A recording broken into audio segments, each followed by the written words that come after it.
Good morning everyone, coming back to our next live video. जैसे कि हम पिछली वीडियो में हमने साइंस में जो हमारा 5वां चैप्टर है कि पीरियोडिक क्लासिफिकेशन ऑफ एलिमेंट्स, इसके बारे में हमने शुरुआत कर दी थी, जहाँ पर हमने देखा था कि जो एलिमेंट्स है उनका क्लासिफिकेशन करना काफ़ी ज़रूरी है, क्योंकि हमें उनकी अलग अलग प्रॉपर्टीज़, उनकी पूरी जो केमिकल फिजिकल प्रॉपर्टीज़ हैं, इनके बारे में हमें जान लेना ज़रूरी है। अगर उनको जानते तो फिर उनसे कैसी रिएक्शन होंगी, कैसे उनके कंपाउंड फॉर्म होंगे, वो कंपाउंड की क्या प्रॉपर्टीज़ रहेंगी, इन सारी चीज़ों के बारे में हमें उसका पूरा महत्व पता चलता है। उसके बाद में अभी आपको वहाँ पे हमने पढ़े थे कि जो अलग अलग क्लासिफिकेशन की थेरीज़ है वो अलग अलग साइंटिस्ट ने दी थी। सबसे पहले तो डोबेरेनर ट्रायड्स हमने पढ़े थे। डोबेरेनर ट्रायड्स में एक्चुअली क्या होता है कि जो भी ट्रायड्स है, मतलब कि हम एक ग्रुप लेंगे 3 एलिमेंट्स का और उसको इंक्रीजिंग एटॉमिक मास में उसको अरेंज करेंगे, तो वहाँ पर क्या होगा कि जो मिडल वाले एलिमेंट का जो एटॉमिक मास है वो उसके पहले और तीसरे नंबर के एलिमेंट का एवरेज आएगा। तो यहाँ पर वो हमने पढ़े थे।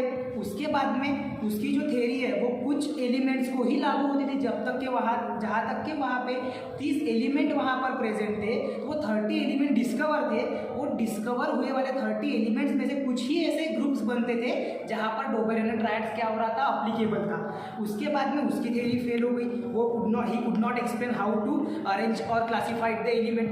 After that in 1866 we are put forth the theory by Newland laws of octaves ने न्यूलैंड लॉज ऑफ ऑक्टेव्स के नाम से वो थ्योरी दी गई है, जिसमें न्यूलैंड्स ने कहा कि जो एलिमेंट्स है उनको अगर हम म्यूजिकल नोट्स के अकॉर्डिंग अगर सेट करते हैं तो हर 8वें एलिमेंट की हर 8th एलिमेंट की जो प्रॉपर्टी है वो रिपीट होगी, वो सेम रहेगी। किसको सेम रहेगी? उसके पहले वाले एलिमेंट को। मतलब पकड़ के चलिए कि अगर हम कंटिन्यूसली चौथे एलिमेंट पर है और चौथे एलिमेंट की जो प्रॉपर्टी है वो इक्वल रहेगी उसके 11वें एलिमेंट को, ठीक है, 12वें एलिमेंट को, ठीक है, समझ में आ रहा? तो इस प्रकार से वो न्यूलैंड ने भी अपनी थ्योरी पुट की थी। लेकिन यहाँ पर न्यूलैंड के थ्योरी में क्या हो रहा था कि जो जितने भी एलिमेंट्स थे, 56 एलिमेंट उसने वहाँ तक के डिस्कवर हुए थे, तो उसने बोला था कि जो एलिमेंट्स है 56 उसके ऊपर में कोई भी एलिमेंट उसका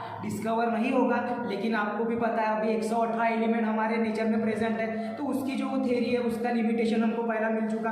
दूसरा जो लिमिटेशन था उसके थ्योरी का वो ये था कि उन्होंने कहा था कि जो कैल्शियम के बाद में भी जो एलिमेंट्स आएंगे उनकी भी प्रॉपर्टीज उसके 8वें एलिमेंट को क्या रहेंगी, सिमिलर रहेंगी। लेकिन ऐसा हमको ट्रेंड देखने नहीं मिल रहा था। आफ्टर कैल्शियम जितने भी एलिमेंट्स थे उनका जो 8th एलिमेंट है फ्रॉम देयर फर्स्ट पोजीशन उनका जो 8th एलिमेंट है वो सिमिलर प्रॉपर्टी शो नहीं कर रहा था। तो उस कारण से भी उसकी जो थ्योरी है वो भी फिर फेलियर साबित हो गई। अब उसके ऊपर में तुमको आपके टेक्स्ट बुक क्वेश्चन में कुछ एग्जाम क्वेश्चंस पूछे हैं on the basis of Dobereiner and Newland triads, वो हम पहले कर लेते हैं और फिर बढ़ते हैं हमारे अगले टॉपिक की ओर, जो कि है हमारा पीरियोडिक क्लासिफिकेशन बाय द मेंडेलिव्स, ठीक है। तो मैं पहला आपको क्वेश्चन करा देता हूँ, तब तक क्या आप अपनी अटेंडेंस सभी जन लगा देंगे।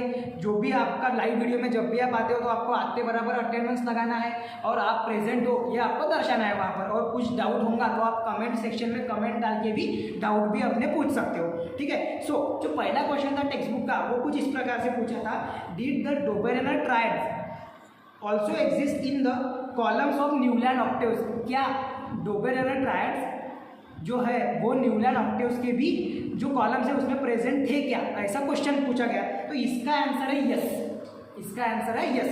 जब हमने बोले कि जो डोबेरेनर ट्रायड्स है, जो ग्रुप ऑफ 3 एलिमेंट्स है, जिसका हमने मिडल एलिमेंट का जो एटॉमिक मास है उसका जो मीन है, उसका जो अरिथमेटिक मीन है वो हमने निकाले थे फर्स्ट और थर्ड एलिमेंट का एवरेज निकाल के, तो वो उसको इक्वल है या नहीं वो हमें चेक करना है। तो वैसे में न्यूलैंड ऑक्टेव्स में जो एलिमेंट प्रेजेंट थे जिनमें हाइड्रोजन, फ्लोरीन, क्लोरीन, ये पहला ट्रायड इसमें प्रेजेंट है। After that lithium, sodium, potassium, ये भी हमने एग्जाम्पल में लिए थे, ये भी एक ट्रायड उसमें प्रेजेंट है। उसके बाद में बेरिलियम, मैग्नीशियम और कैल्शियम। ये तीसरा ट्राइड जो कि डोबेरेनर ट्राइड्स के रूल को फॉलो करता है और वो चला जाता, वो किसमें प्रेजेंट है, साथ ही साथ में न्यूलैंड्स लॉज ऑफ ऑक्टेव्स में, वो किसमें प्रेजेंट है, न्यूलैंड्स लॉ ऑफ ऑक्टेव्स में। ठीक है, तो ये हमारा पहला क्वेश्चन था। हमको जो सेकंड क्वेश्चन टेक्स्ट बुक में दिया गया है वो ये है कि what were the limitations of the Dobereiner classification. दूसरा जो क्वेश्चन है वो ये पूछा गया है कि जो लिमिटेशंस है डोबेरेनर क्लासिफिकेशन के वो क्या है। आपको मैंने पहले भी लिखाया था और फिर से एक बार रिवाइज करा देता हूँ कि जो डोबेरेनर ट्रायड्स की जो लिमिटेशन है, पहला लिमिटेशन ये था कि he could make only 3 triads, वो सिर्फ 3 ही ट्रायड्स बना पाया था। और दूसरी चीज़, not every element after some element follow the rule of Dobereiner triads. वो जो रूल है डोबेरेनर ट्रायड्स का वो हर एक एलिमेंट के ग्रुप को फॉलो हो रहा था क्या, नहीं। तो वो दो जो लिमिटेशन है वो आप उसमें लिख सकते हो। उसके बाद में जो आपका तीसरा क्वेश्चन यहाँ पर पूछा है वो ये है, देखते हैं उसको भी। What were the limitations of Newlands law of octaves, कि न्यूलैंड लॉ ऑफ ऑक्टेव्स की क्या लिमिटेशंस है, उसकी भी लिमिटेशन हमने पढ़े थे। मैंने जैसे आपको एक्सप्लेन किया तभी भी आपने देखे कि पहला उसका हम लिखेंगे limitation, it is assume by the Newlands that there were 56 element only known but exist, but after some time several element also discovered. Second उसका जो लिमिटेशन आएगा वो कुछ इस प्रकार से रहेगा कि after the element calcium other element do not possess the Newlands laws of octaves. और थर्ड जो उसका लिमिटेशन था वो ये था कि Newlands resemble all 2 element in the same note which having a different properties from other element in that note, like a cobalt and nickel placed in the note of fluorine bromine। Okay, तो ये थे हमारे तीसरा limitation था Newland laws of octaves का। ठीक है, तो हमने पहले क्वेश्चन का आंसर निकाले जिसमें हमने बोले कि न्यूलैंड लॉज ऑफ ऑक्टेव्स की जो कॉलम्स है उसमें उसका जो क्लासिफिकेशन है उसमें डोबेरेनर ट्रायड्स भी पाए जाते हैं। दूसरा हमने लिमिटेशन के बारे में बताया और तीसरी चीज हमने जो पढ़े वो थी हमारी limitations of Newlands laws of octaves. अब हम आते हैं अपने अगले टॉपिक की ओर जो कि हमारा रहेगा periodic classification of Mendeleev's, classification of element by the Mendeleev's ने जो अपना क्लासिफिकेशन दिया वो क्या था। लेकिन उसके पहले हम अभी स्टडी करेंगे सबसे पहले पीरियोडिक टेबल। उसके पहले हम स्टडी करेंगे पीरियोडिक टेबल। उसके पहले हम क्या स्टडी करेंगे, पीरियोडिक टेबल। मतलब कि periodic table means what does it represent and how it is define, उसको कैसे डिफाइन करेंगे। Look, periodic table is a chart of elements. The periodic table is a chart of elements prepared in such a way that the elements similar properties occur in the same vertical group, that is known as same vertical column, that is known as also group। क्या बोला है यहाँ पर periodic table में, the periodic table is a chart of a element. Periodic table एक ऐसा chart है elements का, प्रिपेयर्ड इन सच अ वे, उसको ऐसे तैयार किया गया है जिसमें the elements similar properties occur, मतलब कि वो जो एलिमेंट है उसमें क्या आएगा, सिमिलर प्रॉपर्टीज उसमें ऑक्कर होंगी, उन एलिमेंट्स में क्या होंगी, सिमिलर प्रॉपर्टी ऑक्कर होंगी इन द सेम वर्टिकल कॉलम। मतलब पकड़ के चलिए हमारा एक पीरियोडिक टेबल है, उस पीरियोडिक टेबल में रहते हैं ग्रुप्स एंड कॉलम्स। वर्टिकल जो कॉलम्स रहेंगे उसको हम कहेंगे ग्रुप्स एंड हॉरिजॉन्टल रोज रहेंगे उसको हम कहेंगे पीरियड्स। तो जो कॉलम्स है, जो ग्रुप्स है, उनमें जो एलिमेंट आएंगे उन सभी एलिमेंट की प्रॉपर्टीज क्या रहेंगी, उसकी सिमिलर रहेंगी उसके दूसरे एलिमेंट को।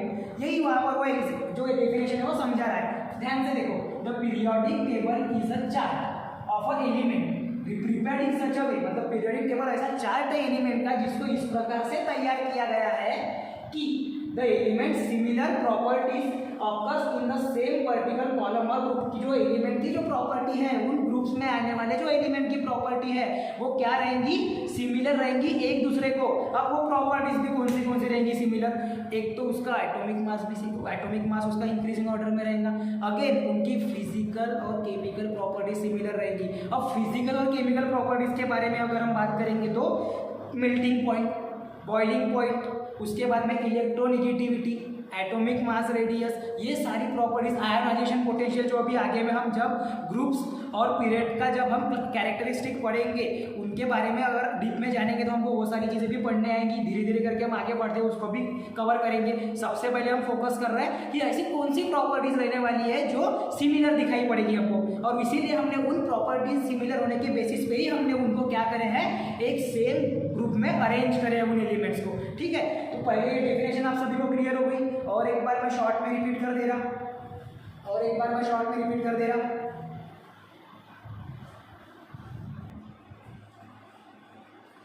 देखो, तो पीरियोडिक टेबल के बारे में अभी हमने पढ़े थे, क्या रिवाइज कर रहे थे हम कि जो पीरियोडिक टेबल है ये चार्ट एलिमेंट का जो कि कैसे तैयार किया गया है, according to the element having the similar properties are occur in the same vertical column और ग्रुप्स।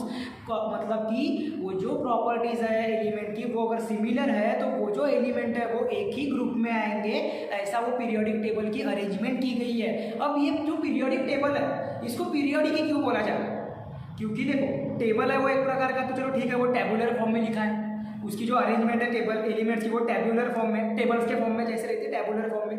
लेकिन पीरियोडिक ये वर्ड क्या रिसेंबल करता है, पीरियोडिक ये जो वर्ड है ये बताता है हमें कि जो एलिमेंट है वो जो एलिमेंट की जो प्रॉपर्टीज है वो पर्टिकुलर इंटरवल के बाद में रिपीट हो रही है। वो जो सिमिलर प्रॉपर्टीज वाले एलिमेंट है वो पर्टिकुलर इंटरवल के बाद में क्या हो रहे हैं, रिपीट हो रहे हैं, और इसीलिए उसे हमने क्या कहे हैं, पीरियोडिक। और टेबल क्यों, बिकॉज ऑफ की वो जो एलिमेंट है वो क्या है, टेबुलर फॉर्म में उसकी अरेंजमेंट की गई है, उसकी क्लासिफिकेशन टेबुलर फॉर्म में की गई है, इसीलिए उसे क्या कहा जाता है, पीरियोडिक टेबल।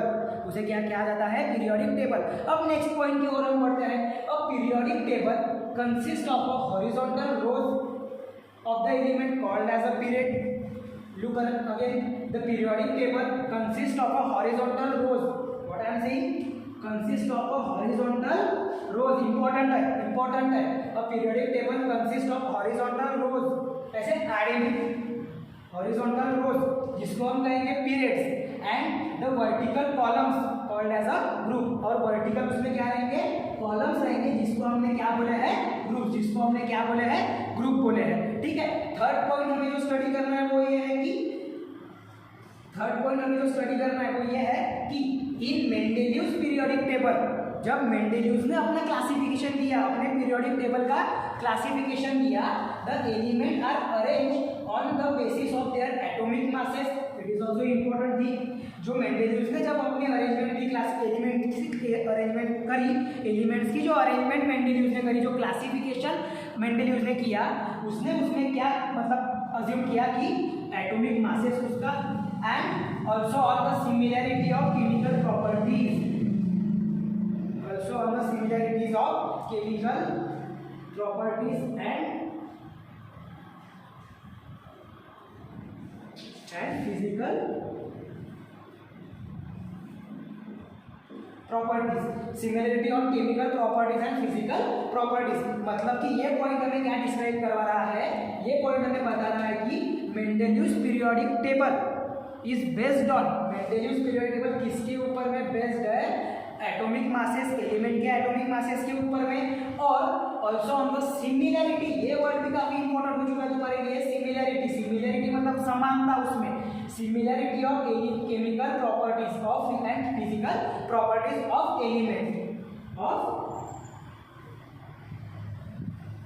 एलिमेंट्स, ये आएगा तुम्हारे पीरियोडिक टेबल में। ये मेंडेलियस के लिए हो गया। अब जो मॉडर्न पीरियोडिक टेबल हमने बनाया, जो कि अभी मॉडर्न टेक्निक है पीरियोडिक टेबल के क्लासिफिकेशन की, मॉडर्न टेक्निक है पीरियोडिक टेबल के क्लासिफिकेशन की, वो क्या कह रहा है उस पर नजर रखते हैं। देखो, मॉडर्न पीरियोडिक टेबल में कैसी है, is based on atomic number, Z। हमने पहली क्लास में पढ़े थे, atomic numbers denoted by Z। तो जो पीरियोडिक टेबल है, मॉडर्न पीरियोडिक टेबल, वो किसके ऊपर में बेस्ड है, एटॉमिक नंबर ऑफ एलिमेंट्स के ऊपर में बेस्ड है। उसकी जो क्लासिफिकेशन है वो किसके ऊपर में बेस्ड रहेगी, एटॉमिक नंबर ऑफ एलिमेंट्स। किसके ऊपर में बेस्ड रहेगी, एटॉमिक नंबर ऑफ एलिमेंट। अब जो ये मेंडेलियस ने जो पीरियोडिक टेबल का क्लासिफिकेशन दिया, तो इसमें उसने बोला कि उसमें एटॉमिक मासेस का भी रोल बहुत बड़ा हो जाता है। उसने क्या बोला कि एटॉमिक मास का भी रोल बहुत बड़ा हो जाता है, और साथ ही साथ में उसने बोला कि सिमिलैरिटीज ऑफ केमिकल प्रॉपर्टीज। क्या बोला उसने, सिमिलरिटीज ऑफ केमिकल प्रॉपर्टीज। तो ये जो केमिकल प्रॉपर्टीज है वो मेंडेलियस ने कौन सी केमिकल प्रॉपर्टीज को स्टडी किया वो अभी हम यहाँ पर देखेंगे, वो अभी हम उसके बारे में पढ़ेंगे। तो देखो उसमें क्या बोला है कि the elements having similar chemical properties, ऐसे एलिमेंट जिनकी सिमिलर केमिकल प्रॉपर्टीज है फॉर्म द ऑक्साइड, वो क्या फॉर्म करेंगे, ऑक्साइड को फॉर्म करेंगे। अगर कोई एलिमेंट है जिसकी सिमिलर केमिकल प्रॉपर्टीज है वो फॉर्म करेंगे ऑक्साइड हैविंग सिमिलर फॉर्मूला, उसका जो केमिकल फॉर्मूला रहेगा, जो मॉलिक्यूलर फॉर्मूला रहेगा वो क्या रहेगा, सिमिलर रहेगा। They also form the hydrides, देखो यहाँ पर उसने क्या बोला, एक ऑक्साइड भी फॉर्म करेगा और साथ ही साथ वो जो एलिमेंट है वो क्या फॉर्म करेंगे, हाइड्राइड्स भी फॉर्म करेंगे having a similar chemical formula, और उसका जो फॉर्मूला रहेगा केमिकल फॉर्मूला वो क्या रहेगा, सिमिलर रहेगा। अब इसका मतलब क्या है, ये पॉइंट का मतलब क्या है, देखो मेंडेलियस ने जब ऑब्जर्व किया एलिमेंट को उसने ये पाया कि ऑक्सीजन और हाइड्रोजन ये थोड़ा ज़्यादा रिएक्टिव है, ये अपने नेचर में ज़्यादा रिएक्टिव है, वो किसी भी सब एलिमेंट के साथ में जल्दी रिएक्ट हो जाते हैं। तो उनकी वो जो प्रॉपर्टी है रिएक्टिविटी प्रॉपर्टी, उसके कारण से उसने क्या किया, ऑक्साइड्स बनाने के लिए ऑक्सीजन का यूज किया और हाइड्राइड्स बनाने के लिए हाइड्रोजन का यूज किया। ठीक है, तो हमने क्या बोले कि जो केमिकल प्रॉपर्टीज जिन एलिमेंट की सेम है तो वो क्या क्या फॉर्म करेंगे, ऑक्साइड भी फॉर्म करेंगे और हाइड्राइड भी फॉर्म करेंगे। जब हम वो टेबुलर अरेंजमेंट देखेंगे मेंडेलियस पीरियोडिक टेबल की, तब हमें अच्छे से क्लियर हो जाएगा कि हाइड्राइड्स और ऑक्साइड्स कैसे क्या उन ग्रुप में फॉर्म होते हैं और क्या उसका जनरल फॉर्मूला है, वो सारी चीजें भी हम पढ़ेंगे एक एक करके, तो और अच्छे से और अच्छे डीप में वो तुम्हारा क्लियर हो जाएगा कॉन्सेप्ट। ठीक है, देखो element having the similar chemical properties form oxide having similar formula, also they form hydrides having the similar formula of similar molecular formula. ठीक है, ये याद रख के क्लियर है। देन एक नोट हमें ध्यान में रखना है उसमें कि जब हम जनरल फॉर्मूला ऑक्साइड और हाइड्राइड्स का पढ़ेंगे, क्या बोला मैंने कि जब हम जनरल फॉर्मूला पढ़ेंगे किसका, ऑक्साइड्स और हाइड्राइड्स का, तो the element are represented by the letter R. तो जो ऑक्साइड और हाइड्राइड में जो एलिमेंट रहेगा वो किससे डिनोट करेंगे हम, जनरल फॉर्मूले में आर से। फॉर एग्जांपल हम लेते हैं अभी यहाँ पर MgO एक्चुअली क्या है तुम्हारा, एक ऑक्साइड, MgO2 तुम्हारा क्या है, ऑक्साइड है। सपोज MgO2 तुम्हारा क्या है, ऑक्साइड है। तो यहाँ पर ऑक्साइड के लिए वो O से बन रहा है ऑक्साइड, और ये जो एलिमेंट है मैग्नीशियम, ये जो Mg जो एलिमेंट है, इसी को हम अगर जनरल फॉर्मूला के अकॉर्डिंग पढ़ेंगे, उसको अगर हम जनरल फॉर्मूला के अकॉर्डिंग पढ़ेंगे तो वो वहाँ पर क्या डिनोट करेगा, आर, वो वहाँ पर क्या डिनोट करेगा, आर। वही मतलब है इस जनरल फॉर्मूला ऑफ ऑक्साइड का। क्लियर हो रहा है, in general formula of oxide the hydrides and the elements are represented by the letter R. The general formula of oxides and hydrides, the elements are represented by the letter R. देखो अभी हमने इसको एक short में हम पूरा revise करा लेते हैं इसको। हमने सबसे पहले पीरियोडिक टेबल के बारे में पढ़े, पीरियोडिक टेबल क्या होता है, ऐसा एक चार्ट एलिमेंट का जहाँ पर सिमिलर प्रॉपर्टीज के अकॉर्डिंग उन एलिमेंट्स को सेम ग्रुप में उसको अरेंज किया जाता है। उसके बाद में जो हॉरिजॉन्टल रोज होते हैं उसको हमने पीरियड्स कहा, जो वर्टिकल कॉलम्स होते हैं उसको हमने ग्रुप्स कैटेगराइज किया। आफ्टर दैट हमारा जो तीसरा पॉइंट है वो ये था कि जो मेंडेलियस ने जो पीरियोडिक लॉ दिया था अपना, उसके अकॉर्डिंग उसने किसको कंसीडर किया था, atomic masses of element. Also ये consider physical and chemical properties of similar physical and chemical properties of element in modern periodic table. The modern period arrangement of modern periodic table is based on the atomic number of the element. Then next we coming towards the chemical properties of element in Mendeleev's periodic table। जब मेंडेलियस ने अपनी periodic table को study किया तब उसने ये पाया कि जो एलिमेंट्स है वो क्या करेंगे, ऑक्साइड्स और हाइड्राइड्स फॉर्म करेंगे। ऑक्साइड जो कि ऑक्सीजन के साथ में जब कोई भी एलिमेंट रिएक्ट होगा तो वहाँ से वो ऑक्साइड फॉर्म करेगा, जिसका जनरल फॉर्मूला में हम एलिमेंट को आर से डिनोट करेंगे। और जब हम हाइड्राइड्स फॉर्म करेंगे तो वहाँ पर वो रिएक्ट होगा हाइड्रोजन के साथ में, वहाँ पर वो रिएक्ट होगा हाइड्रोजन के साथ में जहाँ पर वो हाइड्राइड्स फॉर्म करेगा। ठीक है, यहाँ तक के ठीक है सभी को, एनी डाउट? इसका स्क्रीनशॉट लेके आपको इसको कॉपी करना है। और एक चीज़ कॉपी करते वक्त आपको ध्यान में रखना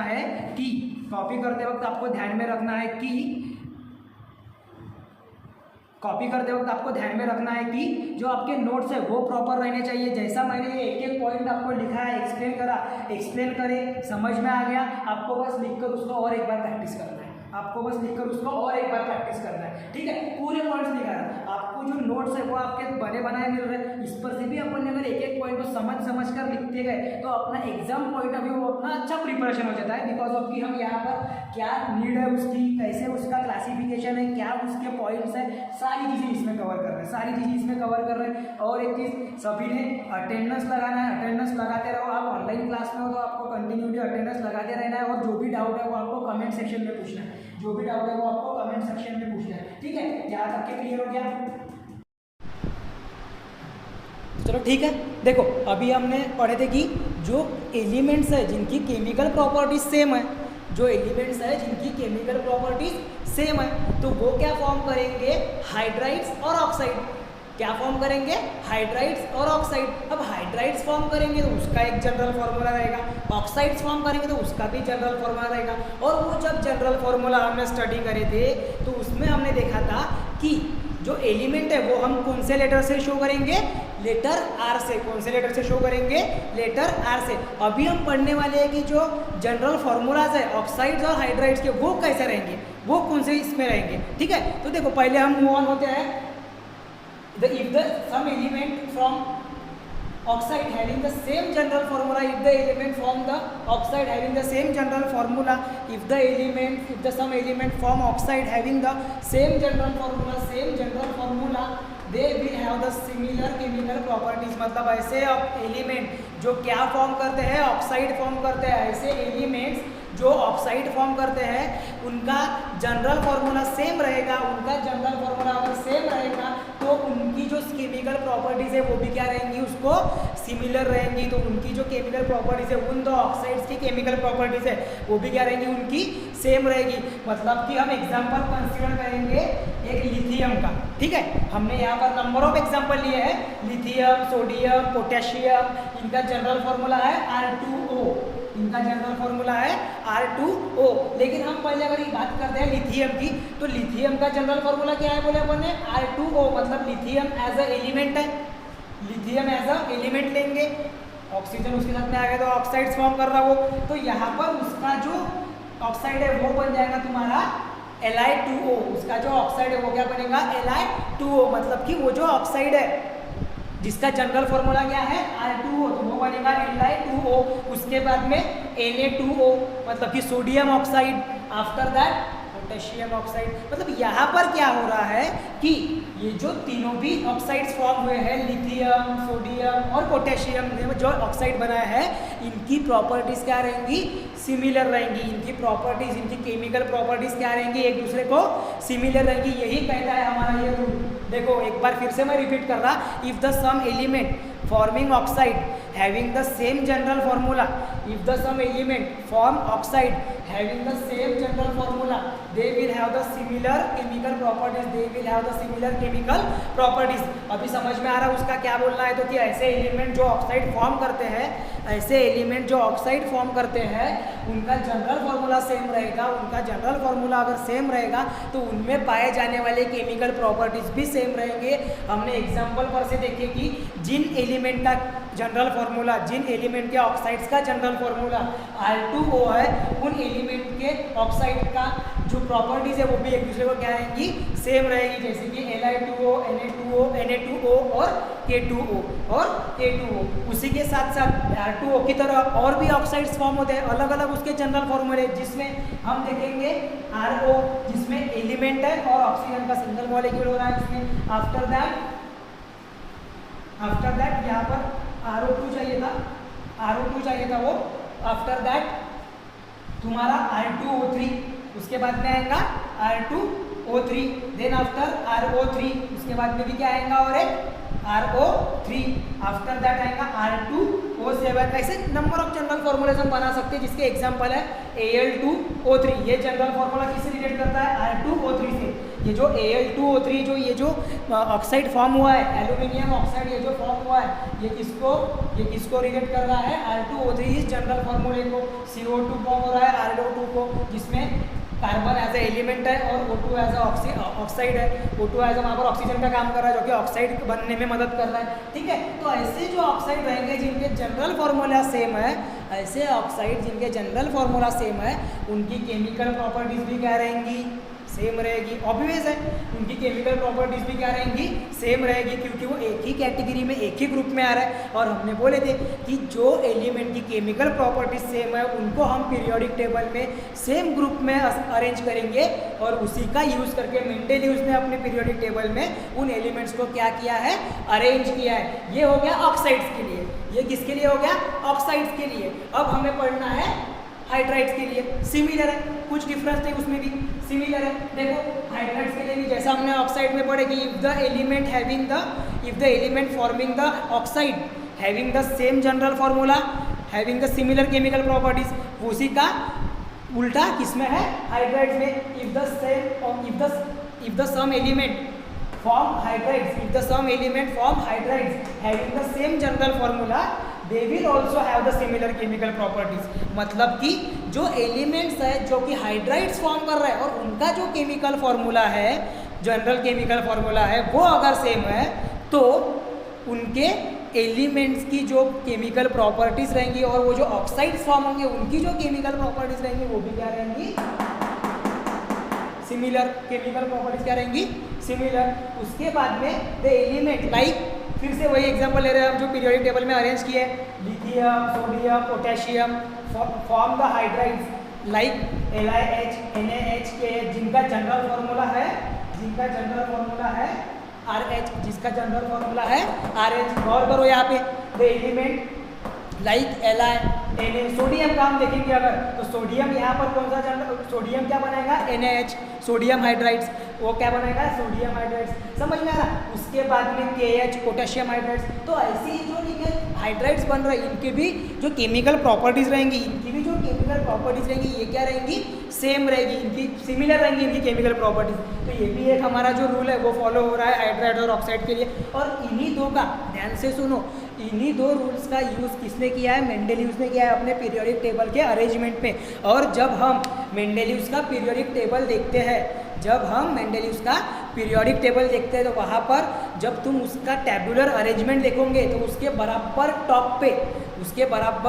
टॉप पे वहाँ पे सबसे पहले जो ग्रुप और पीरियड्स तुमको पता है होते हैं ना, पीरियड्स और ग्रुप्स की जो अरेंजमेंट दी हुई है उसके बीच तुमको क्या दिखेगा वहाँ पे, RH, RO2, R2O3 ऐसे जनरल फॉर्मूले लिखे दिखेंगे। वो भी आपको मैं अभी जब पढ़ाऊंगा तो क्लियर कर दूंगा वो सारी चीज़ें। तो ये आपको पहले समझ लेना है कि ये जो एलिमेंट्स है ये किस प्रकार से फॉर्म हो रहा है, ठीक है। ये ऑक्साइड्स कैसे बना रहे हैं, क्योंकि ये बेसिक है, ये मेंडेलिव्स के पीरियोडिक टेबल का बेसिक। अगर ये क्लियर हो गया तो फिर उसकी अरेंजमेंट आसान जाएगी तुमको, वो कैसे उसको अरेंज किया गया है वो आसान जाएगा, और उसकी जो प्रॉपर्टीज है वो भी तुमको समझ में आ जाएंगी। इनकी केमिकल प्रॉपर्टी सेम है तो ये एक ग्रुप में आ गए, इसकी केमिकल प्रॉपर्टी सेम है इसलिए ये अपने एक ग्रुप में आ गए। जैसे कार्बन के ग्रुप में सिलिकॉन भी आ रहा है, उसके ग्रुप में बेरिलियम भी अगर आ रहा है तो वो जो है वो सारी एक ही इसमें आएंगे। तो ये सारी चीज़ों को भी आपको ध्यान में रखना है, ठीक है। जैसा आप और आगे बढ़ते हैं, जैसा ये जो जनरल फॉर्मूला है वो RH है, इसका ऐसे एलिमेंट जिसमें एक हाइड्रोजन का एटम और एक एलिमेंट है, वैसे ही और भी हाइड्राइड्स फॉर्म होंगे जहाँ पे उनके जनरल फॉर्मूलेज कौन से रह सकते हैं, RH2, RH3, RH4। मतलब कि यहाँ पर हाइड्रोजन के नंबर ऑफ हाइड्रोजन क्या हो रहा है, बढ़ रहा है। तो उसके एग्जाम्पल्स हमें देखने मिल रहा है MgH2, NH3। आपको NH3 कैसे बनता है वो भी मैं बनाकर दिखा सकता, ठीक है।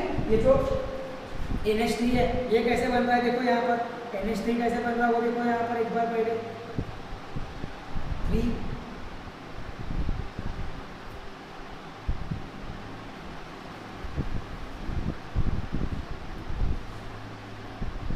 हाँ, यहाँ पर क्या बोला है कि N2 + 3H2O। मतलब ये तो NH3 कैसे बनेगा, यहाँ पर क्या जाएगा, बैलेंस करेंगे इसको तो ये आ जाएगा 2 सामने N जो कि 2 के N के 2 मॉलिक्यूल्स है और H3 के टोटल मॉलिक्यूल्स है यहाँ पर 6, 3 और 2 6। तो उसको बैलेंस करने के लिए यहाँ पर आएगा 3। तो ये ऐसे बन रहा है आपका NH3 हाइड्राइड। जो इसकी केमिकल रिएक्शन मैंने बताया, इसका केमिकल इक्वेशन बताया, उससे अभी इतना इसका अभी यहाँ पर उसकी जो नीड नहीं है हमें, लेकिन आपको आगे में जब आप केमिकल इक्वेशंस एंड उसकी रिएक्शंस पढ़ोगे तब आपको ये सारी चीज़ें समझ में आ जाएंगी। और ऑक्साइड्स कैसे फॉर्म होते हैं वो आपने प्रीवियस क्लासेस में भी पढ़े, इस साल भी आपको आगे में और विस्तार से समझेगा। लेकिन अभी फिलहाल के लिए हमको ध्यान में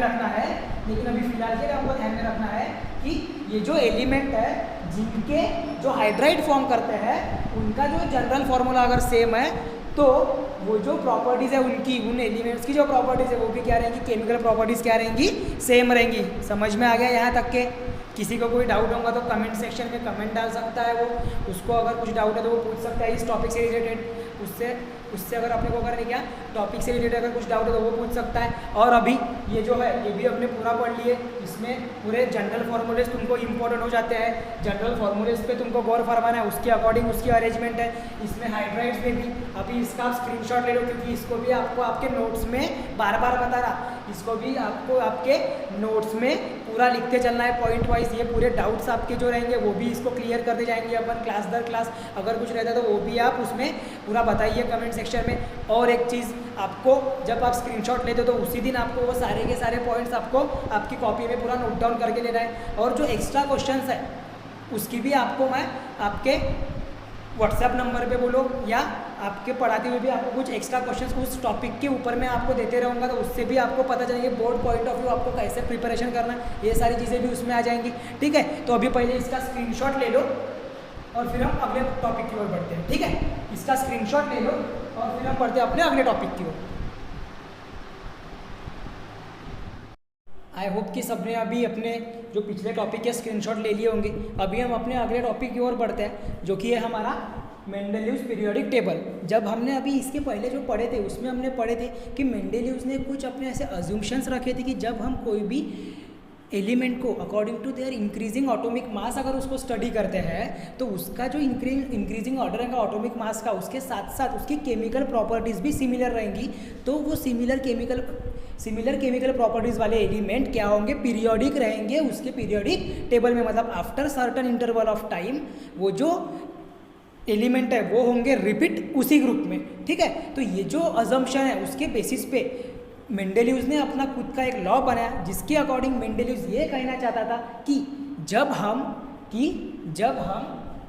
when the elements are arranged in order of increasing atomic masses, जब हम कोई भी एलिमेंट्स को अरेंज करेंगे उसके इंक्रीजिंग ऑटोमिक मासेस के according, so element with similar properties occur at the regular interval. तो वो जो एलिमेंट है वो कैसे ऑकर होंगे, सिमिलर प्रॉपर्टीज वाले जो एलिमेंट है वो रेगुलर इंटरवल के बाद में वो रिपीट होंगे। ध्यान से देखो, the element are arrange in order of the increasing atomic masses. जो एलिमेंट है उसको हम ऐसे अरेंज करेंगे according to their increasing atomic masses. The element with similar properties occur at the regular interval। वो हर एक रेगुलर इंटरवल के बाद में क्या होगा, रिपीट होगा। वो हर एक जो एलिमेंट है वो हर एक पर्टिकुलर इंटरवल के बाद में फिर से क्या होता रहेगा, रिपीट होते रहेगा। कैसे, उसके प्रॉपर्टीज की जो सिमिलरिटी है वो उस पर डिपेंड करेंगी। वो जो एलिमेंट है उसकी जो सिमिलरिटी उस प्रॉपर्टीज की, केमिकल प्रॉपर्टीज की वो एलिमेंट की है वो डिपेंड करेंगी, वो डिफाइन करेंगी कि वो रेगुलर इंटरवल के बाद में किस प्रकार से रिपीट होगा। ठीक है, तो वहां पर जो लॉ उसने स्टेट किया उसके अकॉर्डिंग क्या था कि the properties of element are periodic function of their atomic masses. एक तो मेंडेलीव ने क्या किया कि अपने जो एलिमेंट है उसको इंक्रीजिंग ऑर्डर में उसके एटॉमिक मासेस की उसको अरेंज किया। उसके बाद में उसने क्या बोला कि जो प्रॉपर्टीज है उस एलिमेंट की according to increasing their atomic masses वो क्या रहेंगी, पीरियोडिक रहेंगी। वो क्या रहेंगी, पीरियोडिक रहेंगी। और एक बार मैं रिपीट करा, देखो, the properties of element are periodic function. The properties of element are periodic function मतलब प्रॉपर्टीज एलिमेंट की जो केमिकल प्रॉपर्टीज है या फिर फिजिकल प्रॉपर्टीज है वो पीरियोडिक रहेंगी ऑफ देयर एटॉमिक मासेस। उनके एटॉमिक मासेस को क्या रहेंगी, पीरियोडिक रहेंगी। मतलब कि सेम प्रॉपर्टीज वाले एलिमेंट सेम कॉलम में आएंगे। सेम कॉलम में मतलब सेम ग्रुप में आएंगे। सेम कॉलम में आएंगे मतलब सेम ग्रुप में आएंगे। देयर वेयर 7 पीरियड, जो मैंने बोला था horizontal rows. Periodic table consist of horizontal rows and vertical column। periodic table consists of horizontal rows and vertical column। तो ये जो rows है ये कितने थे मेंडेलीव्स के ओरिजिनल, ये कितने थे मेंडेलीव्स के, ये कितने थे मेंडेलीव्स के ओरिजिनल पीरियोडिक टेबल में 7। इसमें से एक उसने रखा था किसके लिए रखा था उसने, एक जो पीरियड है वो किसके लिए रखा था, जो नए डिस्कवर होने वाले एलिमेंट है उनके लिए रखा था। आफ्टर दैट जो पीरियड ग्रुप्स है वो थे उसके 8, उसके जो ग्रुप थे वो कितने थे total 8। There were 7 periods that is horizontal rows and 8 groups that is vertical column. जो वर्टिकली जो कॉलम्स बनाए गए उनको उन्होंने डिफाइन किया एज अ ग्रुप, जो वर्टिकली कॉलम्स है उसको मेंडेलियस ने डिफाइन किया एज अ ग्रुप, और जो हॉरिजॉन्टल एक रोज थे उनको उन्होंने क्या डिफाइन किया, पीरियड्स, उसको क्या डिफाइन किया, period. And there were 7 period and 8 groups is in the original periodic table of Mendeleev, ठीक है। तो अभी देखो, जब तक के मेंडेलिव्स ने अपनी स्टडी शुरू की थी एलिमेंट के ऊपर में, जब मेंडेलिव्स ने स्टडी की थी, उसने जब अपने लॉज दिए तब उसमें क्या बोला था उसने कि जब हम उनको ऐसे इंक्रीजिंग उनके ऑटोमिक मासेस के इंक्रीजिंग ऑर्डर में लगाएंगे, उसके बाद में वो जो प्रॉपर्टीज़ रहेंगी हर एक एलिमेंट की, वो जो एलिमेंट की प्रॉपर्टीज़ केमिकल प्रॉपर्टीज सिमिलर रहेंगी वो रिपीटेड होगा after a certain interval of time. उसके बाद में उसने एक लॉ दिया, उसके अकॉर्डिंग उसने बोला कि the properties of the element are periodic function of their atomic masses की जो एलिमेंट्स की जो प्रॉपर्टीज है वो क्या है, पीरियोडिक फंक्शन के तहत रहेंगी जहाँ पर उसके ऑटोमिक मासेस को। उसके बाद में उसने कहा कि there were 7 period that is horizontal rows, there were how many periods are there, 7 periods in horizontal rows and 8 groups vertical columns in the original periodic table of Mendeleev's, ठीक है। After that मेंडेलिव्स ने जब study चालू की तब there were only 63 elements were discovered, और उसके समय तक के 1869 तक के how many elements are there, only 63 elements are there. So in order of increasing their atomic masses, Mendeleev ने उन 63 एलिमेंट को किस प्रकार से अरेंज किया, इन order of increasing atomic masses, मतलब जो कम एटॉमिक मास वाला एलिमेंट है उसको पहले रखा, जो बड़े एटॉमिक मास वाला एलिमेंट है उसको बाद में रखा, उनकी जो प्रॉपर्टीज़ है वो उनकी जो केमिकल प्रॉपर्टी सिमिलर आ रही है उसको उसने उसके सेम ग्रुप में अरेंज किया, जिसकी प्रॉपर्टीज डिफरेंट है उसको अगले वाले ग्रुप में रखा, ठीक है। उसके बाद में वो जो एलिमेंट्स का क्लासिफिकेशन है, वो जो मेंडेलिव्स के एलिमेंट का क्लासिफिकेशन है वो 2 फैक्टर्स पे बेस्ड है। वो कितने फैक्टर्स पे बेस्ड है बोला हमने, 2 फैक्टर्स पे बेस्ड है। पहला है इंक्रीजिंग एटॉमिक मासेस और दूसरा है grouping together of element having the similar properties. पहला हमने कौन सा बोला, इंक्रीजिंग एटॉमिक मासेस, मतलब the element having lower atomic mass is placed before the element having slightly greater atomic mass, मतलब कि एक एलिमेंट जिसका लोअर एटॉमिक मास है उसको पहले प्लेस करेंगे, उसको पहले जगह देंगे, और जिस एलिमेंट का एटॉमिक मास जैसे जैसे इंक्रीज हो रहा है वैसे वैसे वो क्या हो रहा था, आगे वाले पीरियड में शिफ्ट हो रहा था, ठीक है। और उनकी केमिकल प्रॉपर्टीज जिनकी सेम है वो एक ही ग्रुप में आ रहे थे, जिनकी केमिकल प्रॉपर्टीज सेम है वो एक ही ग्रुप में आ रहे थे। और उसमें भी मेंडेलिव्स ने पहले ही प्रेडिक्ट कर लिया था कि 63 एलिमेंट के बावजूद और भी एलिमेंट आगे में डिस्कवर होंगे, तो उसके लिए उसने गैप्स रखे थे अपने जो पीरियड्स में। जब उसने अपना क्लासिफिकेशन किया था ना, तो उसने उस पर क्या रखे थे, गैप्स, वैकेंट प्लेसेस उसने रखा था, ताकि जो नए एलिमेंट है जिसकी प्रॉपर्टीज कुछ एलिमेंट से सिमिलर रहेंगी, तो वहाँ पर उस एलिमेंट को जगह मिल सके, ठीक है। तो ये भी प्रेडिक्शन उसने पहले से ही करके रखी थी। तो उसने अपने पीरियोडिक टेबल में क्या रखा था कि कुछ वैकेंट प्लेस भी रखा था। जैसा हम देखेंगे तो जो ग्रुप है, जो 8th ग्रुप है जो कि ट्रांजिशन सीरीज के लिए उसने खाली रखा था, जो कि 8th ग्रुप है जो कि ट्रांजिशन सीरीज, जो कि पार्शियली फील्ड जो भी एलिमेंट रहते हैं उनके लिए जो ग्रुप है उसमें उसने क्या किया था, कुछ खाली जगह छोड़ा था। उसमें उसने क्या किया था, आई होप कि सबको क्लियरली दिख रहा है। देखो इसमें जो ये मेंडेलिव्स का पीरियोडिक टेबल है जिसमें ये वर्टिकल जो अरेंजमेंट है उसमें ये कम्प्लीटली 8 ग्रुप्स है, और 7 पीरियड, जिसमें जो 7 पीरियड है वो उसमें वहाँ पर इन्वॉल्व नहीं किया गया, जो कि खाली है। और जो फ्रॉम 4 to 7 जो उसकी जो सीरीज़ है वो कैसे रखी गई है, 2 सीरीज़ में उसको डिवाइड किया गया। कितने सीरीज़ में डिवाइड किया गया है, 2 सीरीज़ में, फर्स्ट सीरीज सेकंड सीरीज। ऐसा क्यों, अभी इनको क्यों 2 सीरीज़ में करा गया, क्योंकि ये जो इनके जो ग्रुप्स है, इनकी जो प्रॉपर्टीज है ये कहीं तो भी उनकी सिमिलर आ जाती है, इसीलिए इनको एक ही ग्रुप में 2 सीरीज में उनको किया गया, ठीक है। इसके बाद में जो ट्रांजिशन सीरीज है इसमें कुछ वैकेंट प्लेस रखी गई है, ताकि वो जो न्यूली डिस्कवर्ड एलिमेंट रहेंगे, वो जो वो जो न्यूली डिस्कवर्ड एलिमेंट रहेंगे वो उसमें कंप्लीटली क्या रहेंगे, फिल करते जाएंगे। ठीक है, तो ये उसका एक अच्छा पॉजिटिव पॉइंट निकल के आ रहा था मेंडेलिव्स का। उसके बाद में उसने ये भी प्रेडिक्ट किया था कि जो इनर्ट गैसेस वगैरह है, जो नोबल गैसेस है, जो लेस रिएक्टिव रहती है, वो तब के समय पर ही डिस्कवर्ड नहीं हुई थी, वो काफ़ी देर बाद डिस्कवर्ड हुई।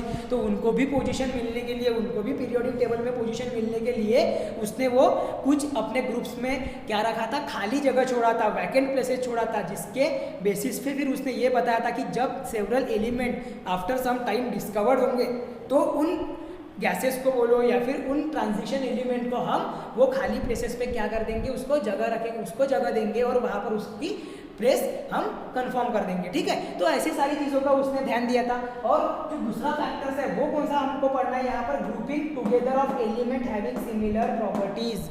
देखो पहले से मैं आपको एक्सप्लेन कर दे रहा कि जो एलिमेंट की प्रॉपर्टी सिमिलर है, जो एलिमेंट की केमिकल प्रॉपर्टी सिमिलर है, उसको मेंडेलिव्स ने एक ही ग्रुप में रखा था, साथ में रखा था उसको, एक ही ग्रुप में साथ में। और अभी हमने जब जो पीरियोडिक टेबल लेके, और आपके पास में भी टेक्स्ट बुक है, तो वो जो टेक्स्ट बुक में आप देखोगे तो वो जो पीरियोडिक टेबल है उसमें आपको देखने मिलेगा कि वो जो एलिमेंट है उनमें जो सिमिलर केमिकल प्रॉपर्टीज या फिर फिजिकल प्रॉपर्टीज वाले एलिमेंट्स है उनको उन्होंने एक ही ग्रुप में रखा था। जैसे कि हम अगर हम बात करेंगे सोडियम, उसके बाद में सोडियम के बाद में हाइड्रोजन, देन आफ्टर आपका आता है उसमें पोटेशियम, है ना, पोटेशियम आता है, आफ्टर दैट आता है आपका लिथियम। ये सारे जो एलिमेंट है ये एक ही ग्रुप में आ रहा है। आफ्टर दैट कार्बन, सिलिकॉन, ये दूसरे ग्रुप में आ रहे हैं, जिसका जो कि कंटेन करते हैं फोर्थ ग्रुप, जो कि कंटेन करते हैं फोर्थ ग्रुप। ठीक है, तो ये सारी चीज़ों का भी आपको ध्यान में रखना पड़ेगा, ये सारी चीज़ों को भी आपको फोकस भी करना पड़ेगा। ठीक है ना। और एक चीज़ अगर मैं बताऊंगा, और एक चीज़ मैं अगर बताऊंगा तो ये जो आपके एलिमेंट्स है इसमें हमने एक प्रॉपर्टी पढ़ी थी जो कि थी आपकी हाइड्राइड्स और ऑक्साइड्स के बेसिस पे उसने केमिकल प्रॉपर्टीज को स्टडी किया था। किसने? मेंडेलिव ने किसके बेसिस पे प्रॉपर्टीज को स्टडी किया था? Hydrides and oxides. तो जो हाइड्राइड्स और ऑक्साइड है वो भी मेंडेलिव्स पीरियोडिक टेबल के टॉप में दिया गया है। हाइड्राइड्स और ऑक्साइड्स मेंडेलिव्स पीरियोडिक टेबल के किस में दिया गया है? टॉप में। जैसा अगर हम बात करेंगे, देखो मैं आपको ये भी एक क्लियर करके दे रहा हूँ कि जैसा आप ये अभी देख पा रहे होंगे, इसमें जो ग्रुप्स है और जो पीरियड है उसके बीच में एक रो, एक उसको जगह दी है जहाँ पर उन्होंने एक्सप्लेन करे हैं हाइड्राइड्स और ऑक्साइड को। जैसा R2O जनरल फार्मूला जो हमने पढ़े थे ऑक्साइड का, हाइड्राइड्स का जनरल फार्मूला RH, इसके बाद में सेकंड ग्रुप में RO और RH2, थर्ड ग्रुप में R2O3 RH3, फोर्थ ग्रुप में RO2 RH4। आई होप कि क्लियरली सबको दिख रहा होगा। आफ्टर दैट फिफ्थ ग्रुप में R2O3 ऑक्साइड और RH3 टाइप के हाइड्राइड्स वहाँ पर फॉर्म होंगे। इस प्रकार से आपको हर एक ग्रुप में उस जनरल फार्मूला के अकॉर्डिंग वहाँ पर क्या तैयार होंगे, हाइड्राइड्स और ऑक्साइड। जैसा फर्स्ट ग्रुप में आपके जो हाइड्राइड्स तैयार हो रहे थे जैसे कि LiH लिथियम हाइड्राइड्स, उसके बाद में Li2O जो कि हमने इसके पहले ही अर्लियर डिस्कस किया है ना। तो ये जो जनरल फार्मूला है उसको भी उन्होंने मेंडेलिव्स ने अपने पीरियोडिक टेबल के टॉप में रखा था, ताकि अपने को जब हम स्टडी करेंगे तब हमें समझ में आएगा कि जो हाइड्राइड्स और ऑक्साइड्स के बेसिस पे उसने उस अपने पीरियोडिक टेबल की अरेंजमेंट की थी, एलिमेंट्स की अरेंजमेंट की थी और उनके प्रॉपर्टीज को समझा था। वो सारी चीज़ों का भी उसने कंप्लीट डिस्क्रिप्शन अपने पीरियोडिक टेबल में उसने अच्छे से उसको दिया है। ये वन ऑफ द मेरिट भी है मेंडेलिव का। ठीक है, तो सबसे पहले जो हमने यहाँ पर अभी पहले मैं इसको पूरा रिवाइज कर देता हूँ। देखो Mendeleev's periodic table consist of the Mendeleev's periodic table क्या कहता है कि element arranged in the order of the increasing atomic masses, the element with similar properties occur at the regular interval. The properties of the element are of the periodic function. जो properties है element का वो क्या रहेगा? periodic function of their atomic masses. ये important एक law है, इसको ध्यान में रखना है। There were 7 periods, that is a horizontal rows.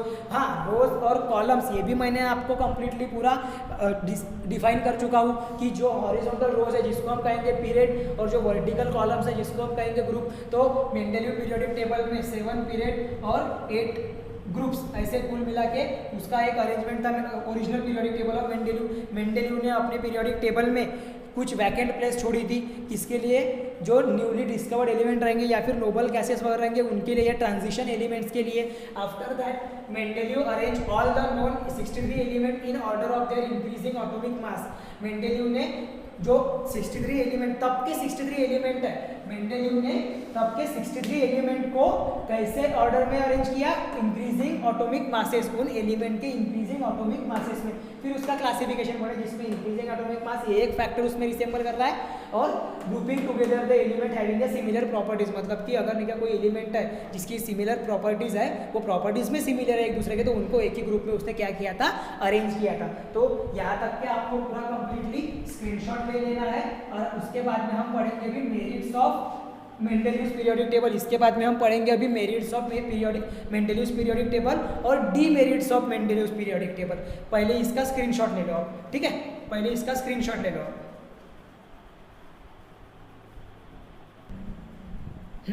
तो अभी देखो आगे बढ़ते हैं, जिसमें हमने बोला था कि जो मेंडेलिव्स ने जो अनडिस्कवर्ड एलिमेंट के लिए वैकेंट प्लेसेस छोड़ी थी, तो उसका प्रेडिक्शन जब किया था तो उसने कुछ ऐसे सजेशंस दिए थे कि अगर लेटर ऑन कब, अगर फ्यूचर में अगर कुछ एलिमेंट अगर क्या हो रहा है, डिस्कवर हो रहा है, तो उनकी पोजीशनिंग कैसे दी जाएंगी, किसके बाद में दी जाएंगी, ये सारी चीज़ों का उसने एक्सप्लेनेशन दिया था। तो उसके अकॉर्डिंग उसने ये बोला था कि the undiscovered element that is unknown elements that time for which the gaps were left in the periodic table of Mendeleev's were named as a Ica aluminium, Ica boron, Ica silicon।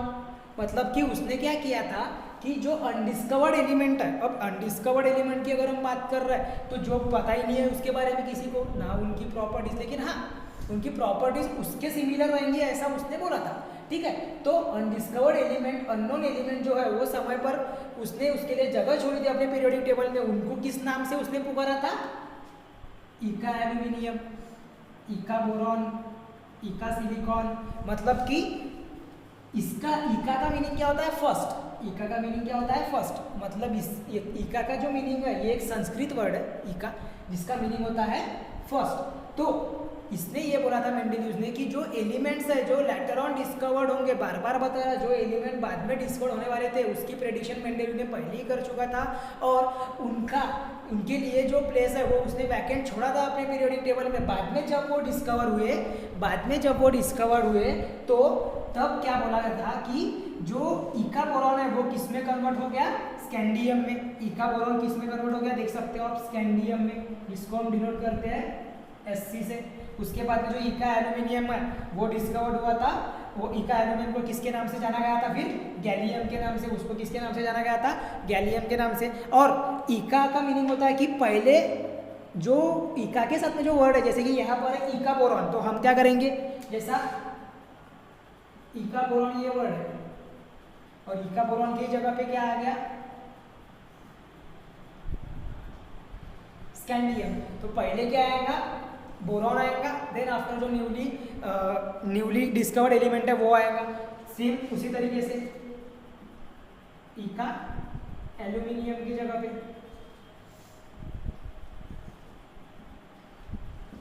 इका aluminium की जगह पे भी same वही, जो gallium ये जो element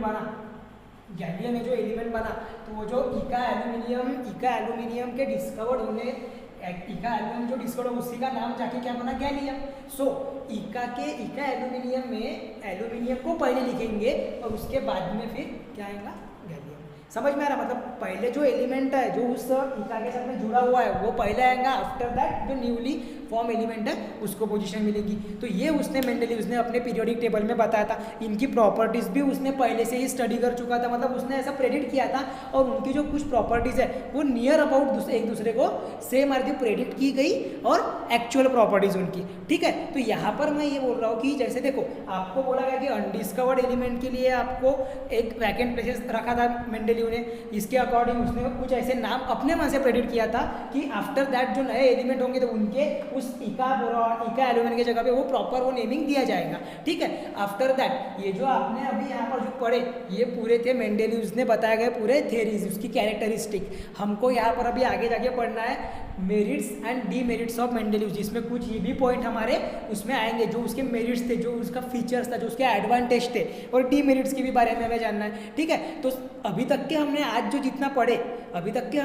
जितना पढ़े ये सारी चीज़ें आपको प्रॉपरली अपने बुक में कॉपी में नोट डाउन करना है। जो स्क्रीनशॉट आपने लेकर रखे होंगे वहाँ से पूरे के पूरे पॉइंट्स आपको नोट डाउन करना है। देन आफ्टर आपको कोई भी डाउट रहता है, कोई भी आपको उसके टॉपिक से रिलेटेड कुछ डाउट रहता है तो वो आप हमें पूछ सकते हो कमेंट में। आपको अटेंडेंस कंटिन्यू लगाते रहना है, आपको अटेंडेंस कंटिन्यू, जो लास्ट अटेंडेंस आपकी रहती है वो बहुत मेन होती है, तभी जाके समझेंगे कि आपने कंप्लीट वीडियो देखा। तो आपको अटेंडेंस कंटिन्यू लगाते रहना है, आपका नाम आपको सेंड करना है। दूसरी चीज़, जो अभी आपका सिलेबस यहाँ से जैसे जैसे हम आगे बढ़ेंगे सिलेबस बढ़ते जाएगा और आपको सारी चीज़ों को रिवाइज करते करते ही चलना है। जैसा हमने जो पहला कल का जो क्लास लिए थे उसमें जो हमने पढ़े थे रोबेरेनर ट्रायड्स, नेबुला ऑक्टेव्स, उसके बेसिस पे भी कुछ क्वेश्चंस पूछे जा सकते हैं, तो उसको अच्छे से प्रिपेयर करके रखो।